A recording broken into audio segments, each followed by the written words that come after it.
आज मैं आपको बताऊंगी आप सिर्फ एक बोतल से एसी जैसी ठंडी हवा किस तरह से पा सकते हैं। इसके साथ ही अगर आपके घर में पुराने पिलो हैं जो कि गंदे हो चुके हैं तो उनको आप बिना मेहनत किस तरह से क्लीन कर सकते हैं। साथ ही आज मैं आपको किचन वाइप बनाना सिखाऊंगी जिससे कि आप अपने किचन को और किचन में रखे हुए सभी सामान को नीट एंड क्लीन रख सकते हैं और साथ ही इनको जर्म्स फ्री भी रख सकते हैं। इसके साथ बहुत सारे ऐसे क्लीनिंग टिप्स हैं, बहुत सारे ऐसे होम हैक्स हैं जिससे कि आपका टाइम सेव होगा, आपकी मनी सेव होगी और ये वीडियो आपके लिए बहुत ज़्यादा हेल्पफुल साबित होगी। तो वीडियो को बिना स्किप करें आपको लास्ट तक ज़रूर देखना है जिससे इसके सारे बेनिफिट आपको मिल सके। तो चलिए स्टार्ट करते हैं आज की वीडियो। हेलो एवरीवन, कैसे हैं आप सब लोग? आई होप आप सब बहुत ज़्यादा अच्छे होंगे। तो देखिए मोस्टली सभी के घर में ना इस तरह से ट्रिमर का यूज़ किया जाता है। बहुत सारे जेंट्स इस ट्रिमर को यूज़ करते हैं, लेकिन इसको यूज़ करने के बाद ना क्या होता है, इसके अंदर ना बाल फंसे रह जाते हैं जो कि साफ़ नहीं हो पाता है। कितने ही आप इसको क्लीन करिए साफ़ नहीं होता। तो मैं आपको एक बहुत आसान तरीका बता रही हूँ। आपको सबसे पहले एक बर्तन लेना है, कोई भी आप बेकार बर्तन ले सकते हैं। उसके अंदर आपको पानी भरना है। पानी भरने के बाद आपको ट्रिमर लेना है और ट्रिमर का जो आगे का हिस्सा है जहाँ ब्लेड लगा होता है वो आपको पानी के अंदर डालना है और आपको बटन को प्रेस करके इसको ऑन करना है। थोड़ी देर आप इसको ऑन करेंगे इस तरह से जैसे कि मैं आपको वीडियो में करके दिखा रही हूँ। उसके बाद आप इसको ट्रिमर को अच्छे से पानी इसके अंदर से निकाल लेना है, इसको छाड़ लेना है।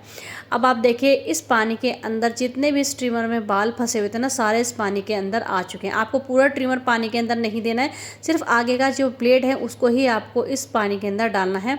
और आप देख सकते हैं जैसे ही मैंने इसको क्लीन करा ना, यहाँ पर सारे जितने भी बाल थे बचे हुए इस ट्रिमर के अंदर जो फंसे हुए थे सारे इस पानी के अंदर आ चुके हैं। तो इस तरह से आप इस ट्रिमर को साफ़ कर सकते हैं। उसके बाद आपको साफ़ कपड़ा लेना है और इस ट्रिमर को अच्छे से साफ़ करके सुखा के आपको इसको रख देना है, तो आपका ट्रिमर एकदम क्लीन हो जाएगा। आई होप आपको ये टिप पसंद आई होगी। बढ़ते हैं नेक्स्ट टिप की तरफ। तो ये मेरे पास है शेकर बॉटल और ये जो हमारा शेकर है ना ऊपर से टूट गया था, तो मैंने क्या करा है, मैंने इसको फ्रिज में रख लिया है। इसमें हम पानी भरते हैं और पीने का पानी हम इसमें रख देते हैं। लेकिन इसके साथ ये प्रॉब्लम थी, जब ये टूट गया तो इसका जो ढक्कन है ना उसके अंदर से इस तरह से बहुत सारा पानी लीक हो जाता है। जब भी हम पीने के लिए पानी निकालते हैं तो इसके साइड में से ना आप देख सकते हैं किस तरह से पानी ना यहाँ पर इस तरह से टपक रहा है। तो सारा पानी ना यहाँ से लीक हो जाता है जिससे कि आधे से ज़्यादा पानी बॉटल सा ऐसे ही गिर जाता है। तो मैं आपको बताऊंगी अगर आपके किसी भी बॉटल में इस तरह की प्रॉब्लम है तो आप उसको किस तरह से दूर कर सकते हैं। सबसे पहले आपको एक रबड़ बैंड लेना है जो कि आपने यूज़ ना किया हो। आपको न्यू रबड़ बैंड लेना है और आपको बॉटल में ना इस तरह से अच्छे तरीके से सबसे नीचे वाली जगह में ना इस तरह से आपको फंसा देना है। उसके बाद आपको इसका ढक्कन लगा देना है। आपको सिर्फ इतना करना है। जब आप इतना करेंगे ना तो इससे जो बॉटल का ढक्कन है वो एकदम से टाइट हो जाएगा और जो पानी लीकेज की प्रॉब्लम थी ना वो बिल्कुल ठीक हो जाएगी। आप देख सकते हैं मैंने यहाँ पर अभी आपको थोड़ी देर पहले निकाल कर दिखाया तो यहाँ से ढक्कन के साइड में से ना पानी लीक हो रहा था। अब कोई भी किसी भी तरह का पानी यहाँ से लीक नहीं हो रहा है, यानी कि ये जो ढक्कन है ना ये बहुत अच्छे तरीके से इस पर फिक्स हो गया है और ये जो रबड़ बैंड है इसने बहुत अच्छा काम करा है।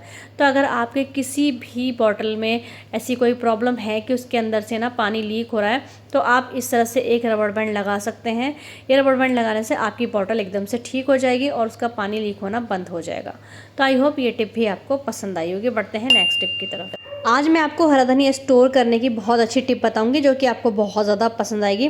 देखिए हम बहुत बार ऐसा होता है ना, मार्केट से हरा धनिया लेकर आ जाता है और हम इसी तरह से पॉलीथीन के अंदर इसको रख देते हैं जिससे कि हरा धनिया बहुत जल्दी ख़राब हो जाता है। आज मैं आपको बताऊंगी बहुत ही आसान तरीका जो कि आपको बहुत ज़्यादा पसंद आएगा। सबसे पहले आपको हरा धनिया को इस तरह से क्लीन कर लेना है। जितने भी इसके अंदर गंदे गले हुए पत्ते हैं वो आपको निकाल लेना है। उसके बाद इसकी जड़ें भी आपको निकाल देनी है। आपको अच्छे से हरा धनिया को धो लेना है। धोने के बाद आपको सुखाना है और सुखाने के बाद आपको इसको कट कर लेना है। कट करने के बाद आपको एक एयर टाइट बॉक्स लेना है। उसके अंदर आपको टिश्यू पेपर बिछाना है और जितना भी हरा धनिया आपने कट करा है ना उसको इसके अंदर रख देना है और ऊपर से इसको कवर कर देना है। आप चाहे तो आप दूसरा टिश्यू पेपर रखकर उससे भी इसको कवर कर सकते हैं। उसके बाद इस बॉक्स को अच्छी तरह से आपको बंद करना है। बंद करने के बाद आपको इसको फ्रिज में रख देना है।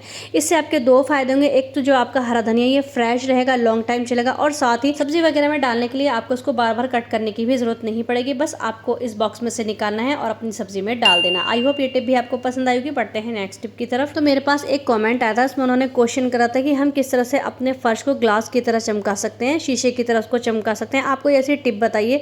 तो आज मैं आपको एक ऐसी टिप बताती हूँ जिससे कि आपका जो फर्श है ना वो एकदम से ग्लास की तरह चमकने लगेगा। जितने भी दाग धब्बे उसके ऊपर हैं वो सब खत्म हो जाएंगे।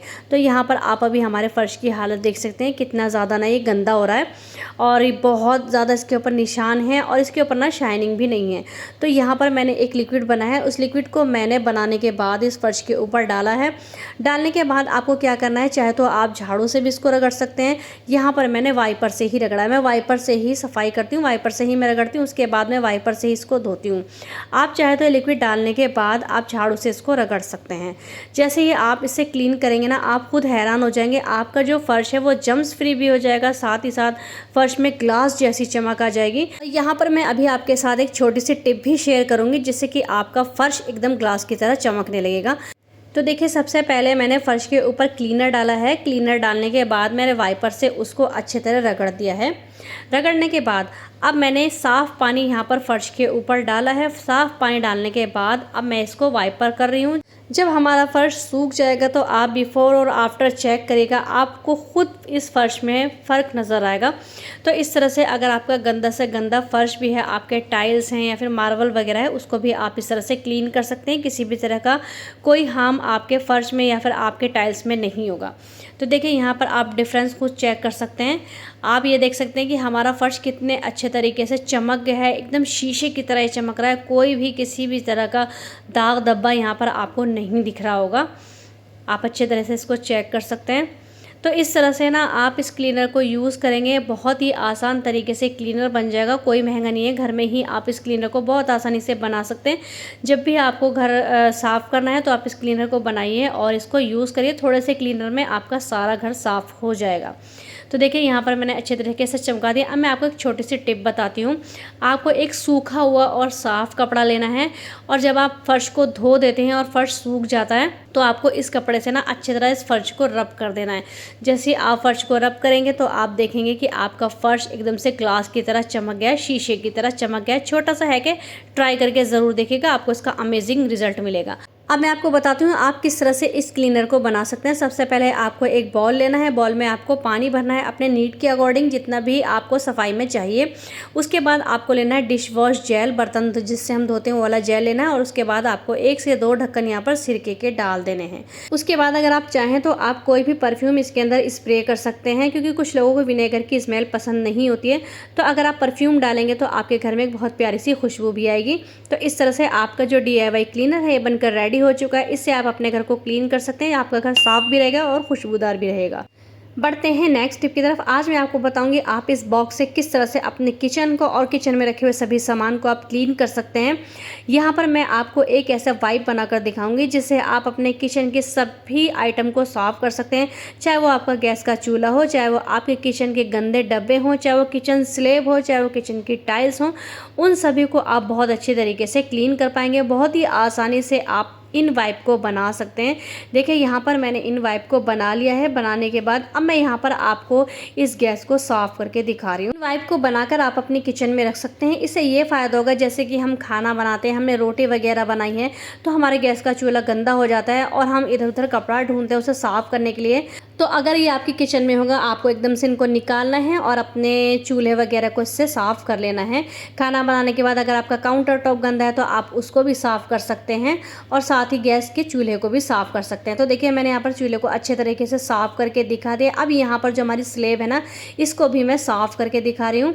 और उसके बाद ये जो किचन की टाइल्स हैं इनको भी मैं साफ़ कर रही हूँ। जैसे हम सब्ज़ी वगैरह बनाते हैं तो बहुत बार ऐसा होता है कि उस खाने की छींटें, ऑयल की छींटें हमारी टाइल्स पर आ जाती हैं, तो इनसे आप टाइल भी क्लीन कर सकते हैं। उसके बाद जो हमारे किचन के डब्बे होते हैं ये भी बहुत जल्दी गंदे हो जाते हैं। डेली हम इनको साफ़ करते हैं लेकिन फिर भी इनके ऊपर गंदगी जमा हो जाती है।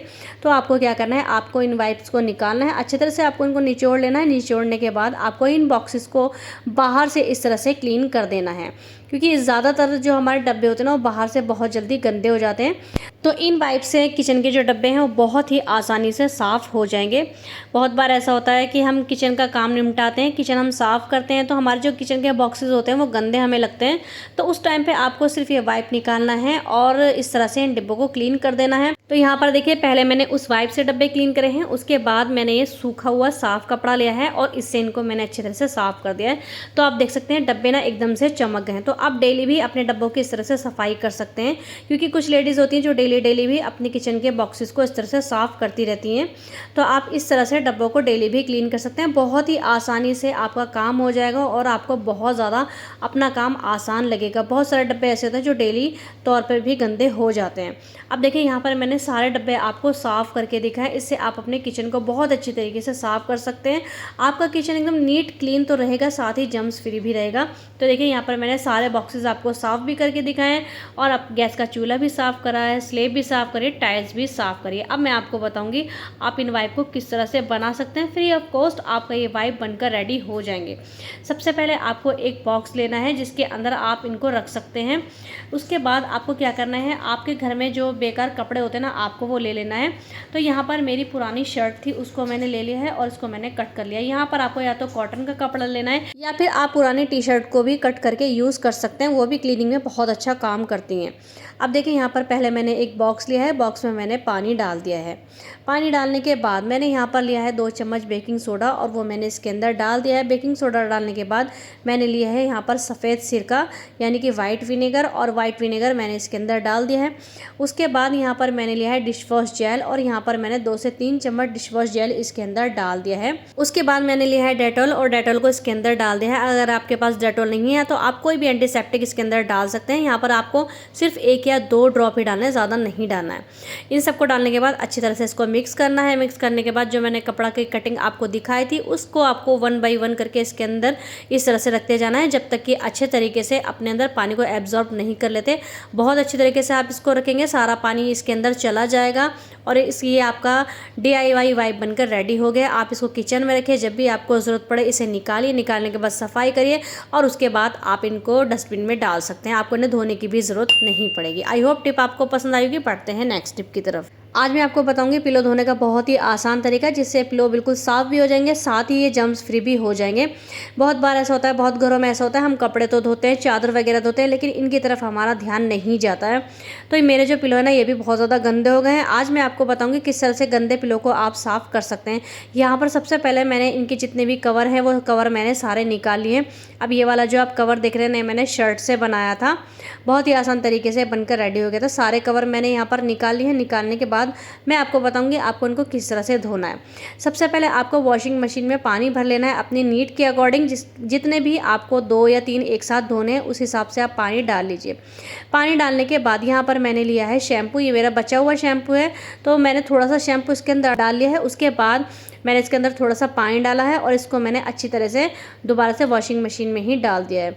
तो देखिए शैम्पू का अगर आप यूज़ करते हैं इससे बहुत सारे फ़ायदे। एक तो जो भी कपड़ा आप धो रहे हैं ना वो चमक जाएगा, उसके अंदर शाइन ऐड हो जाएगी। साथ ही साथ ना शैम्पू से बहुत अच्छे झाग भी होते हैं और खुशबू भी आने लगती है। उसके बाद मैंने डाला है सिरका और उसके बाद मैंने यहाँ पर डाला है 2 से 3 चम्मच बेकिंग सोडा। सिरका और बेकिंग सोडा भी गंदगी को निकालता है और अपने कपड़े में जो होता है ना वो एक शाइनिंग लेकर आ जाता है। साथ ही यहाँ पर मैंने थोड़ा सा डेटॉल डाल दिया है जिससे कि जो भी इसके अंदर जम्स हैं वो ख़त्म हो जाएंगे, क्योंकि बहुत सारे ऐसे जम्स होते हैं जो हमारे तकियों के अंदर होते हैं। उसके बाद मैंने सर्फ डाल दिया है। उसके बाद मैंने मशीन को ऑन करा है, इन सब चीज़ों को अच्छे से मिक्स करा है। जब ये अच्छे तरीके से मिक्स हो गया है अच्छी तरह से, उसके बाद मैंने जितने तकिए हैं उन तकियों को मैंने इस वॉशिंग मशीन में डाल दिया है। यहाँ पर मैंने 4 तकिए धोए, तो 2 तकिए मैंने एक बार धोए हैं और 2 तकिए मैंने एक बार धोए हैं। तो तकियों को डालने के बाद मैंने इस वॉशिंग मशीन को चला दिया है। उसके बाद मैंने इन तकियों को निकाल लिया था और मैंने इनको धोकर सुखा लिया था। अब आप देख सकते हैं हमारे तकिए ये वही तकिए हैं जो मैंने अभी आपको दिखाए थे। हमारे तकिए बहुत अच्छे तरीके से धुल गए हैं, बहुत अच्छे तरीके से सूख भी गए, बहुत प्यारी इनके अंदर खुशबू आ रही है, सारा मैल कुचैल इनके अंदर निकल गया है और साथ ही ना ये जम्स फ्री भी हो गए हैं, क्योंकि मैंने इनके अंदर डेटॉल डाला था जिसका काम ही ये होता है कि जम्स को मार देता है। तो जब भी आप तकियों को धोते हैं ना, आपको हाथ से मेहनत करने की ज़रूरत नहीं है, आप मशीन के अंदर बहुत ही आसानी से इन तकियों को धो सकते हैं। और ये जो तकिए आप मेरे देख रहे हैं बहुत पुराने तकिए हैं, इसलिए इनकी कंडीशन इतनी ज़्यादा ख़राब हो गई थी। तो आई होप ये वाली टिप भी आपको पसंद आई होगी। आज मैं बताऊंगी आपको ऐसी टिप जिससे कि आप इस बॉटल का यूज़ करके कूलर की हवा को एसी की कूलिंग में बदल सकते हैं। आपका कूलर ऐसी कूलिंग करेगा जैसे कि एसी कूलिंग करता है। सबसे पहले आपको एक बॉटल ले लेनी है, उसके अंदर आपको पानी भरना है। पानी भरने के बाद आपको यहाँ पर 3 से 4 चम्मच नमक इसके अंदर डाल देना है।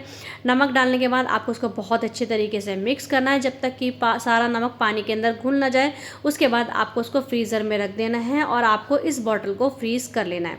तो यहाँ पर देखिए देखिए मैंने इसको फ्रीज़र में रख दिया था, हमारी बॉटल फ्रीज़ हो चुकी है। अब मैं आपको बताऊंगी आप किस तरह से इसको यूज़ करेंगे जिससे आपके कूलर की जो हवा है बहुत ज़्यादा ठंडी हो जाएगी। आपको क्या करना है, आपको इस तरह की 2 बॉटल ले लेनी है और बॉटल लेने के बाद अगर आपका कूलर बड़ा है तो आप 2 बॉटल आराम से यूज़ कर सकते हैं। आपको अपने कूलर के अंदर इसको डाल देना, पहले आपको कूलर के अंदर पानी भरना, उसके बाद आपको बॉटल इसके अंदर रख देनी है। उसके बाद जब आप इस कूलर को चलाएंगे तो आपकी जो कूलर की हवा है ना वो बहुत ज़्यादा ठंडी आएगी। साथ ही आपको थोड़ी सी फिटकरी लेनी है और इस फिटकरी को भी आपको कूलर के अंदर डाल देना है। इससे क्या होगा कि जो आपकी कूलर की हवा है वो फ्रेश आएगी, साथ ही साथ कूलर के अंदर अगर स्मेल आ रही तो स्मेल बिल्कुल ख़त्म हो जाएगी। और जो हमने बॉटल के अंदर नमक डाला है ना उससे क्या होगा कि जो बॉटल के अंदर बर्फ़ है ना वो बहुत देर तक रहेगा, यानी कि जो बर्फ़ है वो जल्दी मेल्ट नहीं होगा, क्योंकि अगर हम नमक को पानी के अंदर मिलाकर फ्रीज़ कर देते हैं तो उससे जो बर्फ़ जमती है ना वो बहुत टाइम तक चलती है। तो जब आप इस बर्फ़ को अपने कूलर में डालेंगे तो आपका जो कूलर है वो बहुत देर तक कूलिंग करेगा, कूलिंग भी बहुत अच्छी होगी और साथ ही बहुत टाइम तक कूलिंग होगी। इसके साथ ही आप थोड़ा सा मेंथोल भी कूलर के अंदर डाल सकते हैं तो आपकी कूलिंग डबल हो जाएगी। अब मैं आपको दूसरा तरीका भी बताती हूँ। सबसे पहले आपको अपने कूलर के ढक्कन को इस तरह से निकाल लेना है। निकालने के बाद आपको पानी वाला मटका लेना है, उसके अंदर आपको इस तरह से कई सारे होल कर लेने हैं और जो आपके कूलर की मोटर है ना आपको इस मटके के अंदर उसको डाल देना है। इसको बोलते हैं एवापोरेशन कूलिंग इफेक्ट। इससे कूलर का पानी सबसे पहले मटके के अंदर आएगा, मटके के अंदर से फिर वो कूलर के पैड के ऊपर जाएगा, जिससे कि कूलर की जो हवा है वो 10 डिग्री ज़्यादा ठंडी हो जाएगी। तो आप इस टेक्निक का भी यूज़ कर सकते हैं। तो आई होप आज की सारी वीडियो सारी टिप आपको बहुत ज़्यादा पसंद आएगी। अगर वीडियो पसंद आए तो चैनल को सब्सक्राइब करिएगा, वीडियो को ज़्यादा से ज़्यादा शेयर करिएगा फ्रेंड के साथ, फैमिली मेम्बर्स के साथ। मुझे कमेंट करके ज़रूर बताइएगा कि कौन सी टिप आपको सबसे ज़्यादा अच्छी लगी। बेल आइकन को प्रेस कर लीजिएगा और वीडियो को लाइक करना बिल्कुल भी मत भूलिएगा। मिलेंगे नेक्स्ट वीडियो में, तब तक अपना खूब सारा ख्याल रखिएगा। तब तक के लिए बाय।